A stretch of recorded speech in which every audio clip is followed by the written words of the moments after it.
Hello, a very good morning to all of you. Welcome to Shas Biology. I hope you all are fine. देखिए, जैसा कि हम जो chapter पढ़ रहे थे हाउ डू ऑर्गेनिज्म रिप्रोड्यूस में हमने सेक्सुअल रिप्रोडक्शन समझ लिया था, क्या होता है, गैमेट्स क्या होते हैं। आज हम रिप्रोडक्टिव पार्ट्स पढ़ेंगे। तो सबसे पहले जिस पार्ट को हम स्टार्ट कर रहे हैं वो है फीमेल रिप्रोडक्टिव सिस्टम। ठीक है, तो आज हम किसके बारे में पढ़ेंगे? आज हम पढ़ेंगे फीमेल रिप्रोडक्टिव सिस्टम के बारे में।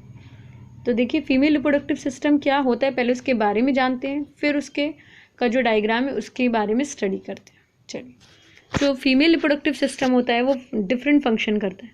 ठीक है, तो फीमेल रिप्रोडक्टिव सिस्टम में जो ओवरी है वो किसके होमोलोगस है? टेस्टिस के। जो काम मेल रिप्रोडक्टिव सिस्टम में टेस्टिस करता है, यानी मेल गैमेट को बनाना और हॉर्मोन्स को सिक्रीट करना, वही काम फीमेल रिप्रोडक्टिव सिस्टम के अंदर ओवरी करती है। ओवरी क्या करती है? फीमेल गैमेट को प्रोड्यूस करती है, प्लस उसके साथ और ओवेरियन हार्मोन को सिक्रीट करती है। ठीक है, तो ये दोनों काम होते हैं ओवरी के। दूसरा, ये प्राइमरी ऑर्गन होते हैं। ठीक है, it creates egg cells that are essential for reproduction known as ova. अगर एग ही नहीं बनेगा तो फिर मेल गैमेट किसको फर्टिलाइज करेगा? तो इसलिए ये जो फीमेल रिप्रोडक्टिव सिस्टम है वो क्या करते हैं? वो एग सेल्स को प्रोड्यूस करते हैं, जिसे हम ओवा कहते हैं, ओवम कहते हैं, एग कहते हैं। ठीक है, the system is organise to deliver the ova to the region of the fertilisation. इस सिस्टम का काम क्या होता है? जो एग है वो तो ओवरी से रिलीज होता है, तो उसको यूट्रस तक पहुंचाने का काम पूरा इसका फीमेल रिप्रोडक्टिव सिस्टम का।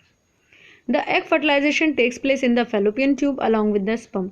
और फेलोपियन ट्यूब में जाके क्या होता है? एग अटैच होता है। तो चलिए फिर अभी पहले डायग्राम को थोड़ा सा डिटेल में समझते हैं। देखिए, सिंपल है। सबसे पहले जो हमें समझने वाली चीज़ है वो है इसके अंदर कि सबसे पहले है ओवरी। ठीक है, फीमेल रिप्रोडक्टिव सिस्टम में क्या होता है? दो ओवरी होती हैं। ये एक लिगामेंट के थ्रू क्या करती हैं? अटैच होती है। ओवरी क्या होती है? मतलब वो हैंग कर रही होती है, एक तरह से लटकी होती है। किसके थ्रू? ये जो पीछे आपको ये दिख रहा है ना, ये हिस्सा, ये एक लिगामेंट के थ्रू ये क्या होती है? अटैच होती है। उसके बाद आता है फेलोपियन ट्यूब, जिसे हम ओविडक्ट भी कहते हैं। ठीक है, याद रखिएगा, कहीं पे भी एग्जाम में फेलोपियन ट्यूब की जगह ओविडक्ट का भी इस्तेमाल हो सकता है और वो आपको कंफ्यूज कर सकता है। तो फीमेल रिप्रोडक्टिव सिस्टम में फेलोपियन ट्यूब के 3 पार्ट होते हैं, इनफंडिबुलम, एम्फुला और स्टोमस। ठीक है, इनफंडिबुलम जो पार्ट होता है उसमें फिंगर की तरह प्रोजेक्शन होता है। दिख रहा है ना, ये फिंगर निकली हुई लग रही है ना, फिंगर की तरह। इसे फिम्ब्रिय कहते हैं। अच्छा, इस फिम्ब्रिय का काम क्या होता है? इस फिम्ब्रिय का काम सिंपल ये होता है कि जैसे ही एग यहाँ से निकलेगा वो इस एग को यहाँ पे कलेक्ट करेगी। ठीक है, और कलेक्ट करने के बाद उसे यहाँ से होते हुए यूट्रस में लाके इम्प्लांट कर देगी, चाहे। ठीक है, अब इम्प्लांट कर देगी, चलो ठीक है। तो ये फिम्ब्री का काम क्या होता है? एग को कलेक्ट करना। एम्फुला है, वो आपका जो मुड़ा हुआ पोर्शन है वो एम्फुला है, और उसके बाद ये जो लॉन्गेस्ट पोर्शन है वो स्टमस है। ठीक है, ये चीज़ तो आपको समझ में आ गई होगी। अब देखिए, जो स्पर्म है वो कहाँ से एंटर करता है? वो करता है वेजिना से। स्पर्म कहाँ से एंटर करेंगे? वेजिना से एंटर करेंगे। ठीक है, वेजिना के ये जो सर्विकल कनाल दिख रही है ना, यहाँ से एंटर करेंगे। सर्विकल कनाल से होते हुए, सर्विक्स से होते हुए यूट्रस में आएंगे। यूट्रस से आते हुए फेलोपियन ट्यूब तक पहुँचेंगे, और ये जो स्टमस वाला पोर्शन है यहीं पर आपका एग आ रहा होगा, और दोनों क्या करेंगे? यहीं पे फ्यूज होंगे। ठीक है, तो फर्टिलाइजेशन का जो साइट है वो फेलोपियन ट्यूब है, याद रखिएगा। फर्टिलाइजेशन का साइट यानी जहाँ पर फर्टिलाइजेशन होता है वो जगह क्या है? वो जगह है आपकी फेलोपियन ट्यूब। ठीक, चलिए, उसके बाद उसके अलावा क्या पार्ट है?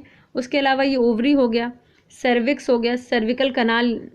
जब कोई बेबी जो होता है वो बर्थ लेता है तो सर्विकल कनाल और प्लस वेजाइना, ये दोनों मिलकर एक बर्थ कनाल बनाती हैं, क्योंकि यूट्रस में यहाँ पर वो इम्प्लांट होगा, जाहिर सी बात है। तो अब उसके बाद इम्प्लांट होने के बाद क्या करेगा?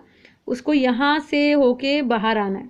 ठीक है, तो ये जो यूट्रस की वॉल्स लेयर्स हैं, ये क्या करती हैं? ये उसको कॉन्ट्रैक्शन में हेल्प करती हैं, उसे बाहर धकेलने में हेल्प करती हैं, जिसमें से एंडोमेट्रियम जो होती है वो मेंस्ट्रुअल साइकिल के में एक बहुत बड़ा रोल प्ले करती है। आई होप आपको इतना समझ में आया होगा। देखिए, सिंपल चीज़ है कि हर जो फीमेल की बॉडी है उसमें हर मंथ एक साइक्लिकल चेंजेस होते हैं, और उन साइक्लिकल चेंजेस में क्या होता है कि बॉडी को तो नहीं पता कि स्पर्म एंटर करेगा कि नहीं करेगा, तो वो पहले से ही क्या करती है? प्रिपरेशन करके रखती है। किस तरह की प्रिपरेशन? वो सोचती है कि हो सकता है स्पर्म अगर आ जाएगा तो फीमेल गैमेट से फ्यूज़ हो जाएगा और फर्टिलाइजेशन हो जाएगा। जब फर्टिलाइजेशन होगा तो जाइगोट जो है वो क्या करेगा, यहाँ पर आकर इम्प्लांट होगा। तो उसके लिए यूट्रस की एक वॉल लेयर है जिसे हम एंडोमेट्रियम कहते हैं। क्या कहते हैं? एंडोमेट्रियम। एंडोमेट्रियम क्या करती है, यहाँ पर एक लेयर बना लेती है, पूरी की पूरी दिख रही है, रेड रेड लेयर बना लेती है, ताकि जो आपका जाइगोट है वो क्या करे, यहाँ पर आके बेसिकली इम्प्लांट हो जाए। ठीक है, और जब वो इम्प्लांट हो जाएगा, मगर अगर स्पर्म ही बॉडी के अंदर नहीं आया, ठीक है, यानी फर्टिलाइजेशन होना ही नहीं है फीमेल की बॉडी में, मान लीजिए कि उसकी शादी ही नहीं हुई है। अब जब उसकी शादी नहीं हुई तो ऑब्वियस सी बात है कि स्पर्म से रिलेशन कर, स्पर्म जो आएगा उसको फर्टिलाइजेशन नहीं होगा, क्योंकि स्पर्म ही नहीं आएगा।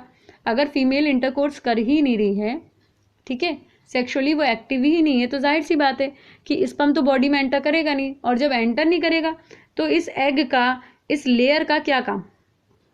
तो जो ये एग है वो यहाँ पर आएगा, और ये जो पूरी वॉल लेयर आपको दिख रही है ना, एंडोमेट्रियम जो बनाई गई है पहले से, ताकि जब जाइगोट बन जाए तो वो यहाँ आकर जुड़ जाए, और पूरा 9 मंथ के टाइम पीरियड में यहाँ पे पूरा एक फीटस फॉर्म हो जाए। ठीक है, तो ये सारा कुछ सिस्टम, एग प्लस ये जो लेयर बनी है एंडोमेट्रियम की, ये सारा क्या करता है, बॉडी से बाहर वॉश आउट हो जाता है, निकल जाता है।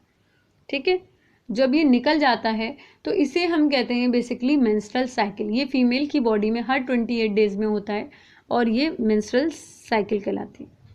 चलिए, ठीक है, आई होप इतना समझ में आ गया होगा। आगे देखते हैं।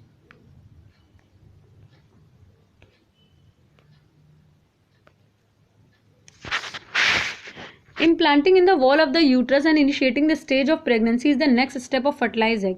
सबसे पहले क्या होगा, सबसे पहले आपका एग आए, ये एग है, ठीक है, ये आपका स्पर्म हो गया। जब ये दोनों फ्यूज कर जाएंगे तो क्या बनेगा, बन जाएगा जाइगोट। ये दोनों मिक्स करके क्या बना लेंगे, इस तरह से एक जाइगोट बना लेंगे।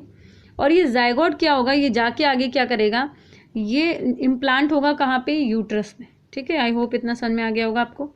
ये कहाँ जाके इम्प्लांट हो जाएगा, यूट्रस में। Apart from the above mention function, the female reproductive system is also involve in the production of female sex hormones. मैंने आपसे कहा कि फीमेल की में गैमेट बनाने के अलावा भी एक और काम होता है, फीमेल के हॉर्मोन्स को बनाना। ठीक है, ताकि उसकी जो रिप्रोडक्टिव साइकिल है वो चलती रहे, यानी हर मंथ एग क्या होता है रहे, रिलीज होता रहे। अब आते हैं फीमेल रिप्रोडक्टिव सिस्टम किससे किससे बना है। देखिए, सबसे पहले फीमेल रिप्रोडक्टिव सिस्टम में अ पेयर ऑफ ओवरीज होती हैं। हमने देखा 2 ओवरी होती हैं दोनों तरफ, left hand side. Oviduct, fallopian tube होती है, तो 2 फैलोपियन ट्यूब भी होती है, हर एक ओवरी की तरफ लगी होती है। फिर वेजाइना एक होती है, सर्विक्स एक है, यूट्रस एक, और उसके बाद है एक्सटर्नल जेनिटेलिया। एक्सटर्नल जेनिटेलिया वो पार्ट होता है जो बेसिकली हमें विजिबल होता है, जो हमें आंखों से नजर आता है। ये सारे पार्ट तो इंटरनल जेनिटेलिया है ना, ये तो हमें नजर नहीं आएंगे। ठीक है, आई होप इतना आपको समझ में आ गया होगा। नेक्स्ट देखते हैं।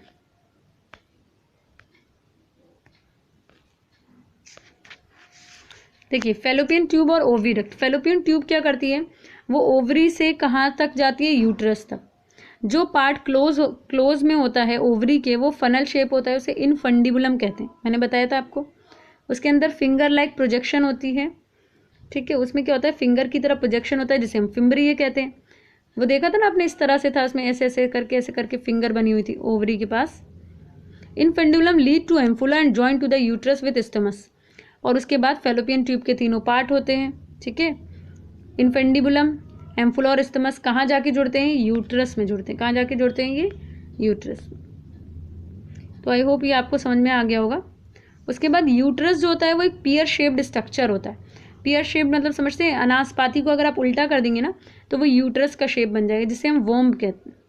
वोम्ब वो जगह होती है जहाँ बच्चा पूरी तरह से बनेगा, अपना पूरा 9 मंथ का टाइम पीरियड को कंप्लीट करेगा। ठीक है, यूट्रस कहाँ ओपन होता है, यूट्रस ओपन होता है वेजिना में, मगर किसके थ्रू होता है, तो बेसिकली वो सर्विकल कनाल के थ्रू होता है। बीच में सर्विक वाला पार्ट पड़ता है ना, तो सर्विकल कनाल प्लस वेजिना मिलके क्या बनाती है, बर्थ कनाल, जहाँ से बच्चा क्या होता है, बॉडी से बाहर निकलता है। ठीक है, तो ये सारे जो पार्ट्स हमने पढ़े हैं, ये सारे पार्ट्स आपके किसके हैं, ये सारे पार्ट्स आपके फीमेल रिप्रोडक्टिव सिस्टम के हैं। और जितना भी पार्ट हमने अभी तक कंप्लीट किया है, तो इसमें हमने अपना फीमेल रिप्रोडक्टिव सिस्टम कंप्लीट कर लिया है पूरा। अब हम इसके आगे मेल रिप्रोडक्टिव सिस्टम पढ़ेंगे, ठीक है। नेक्स्ट क्लास में हम इसका मेल रिप्रोडक्टिव सिस्टम पढ़ेंगे और पूरा इम्प्लांटेशन पढ़ेंगे। आई होप अगर आपको मेरा वीडियो पसंद आ गया होगा तो please like share and subscribe करिएगा। Thank you.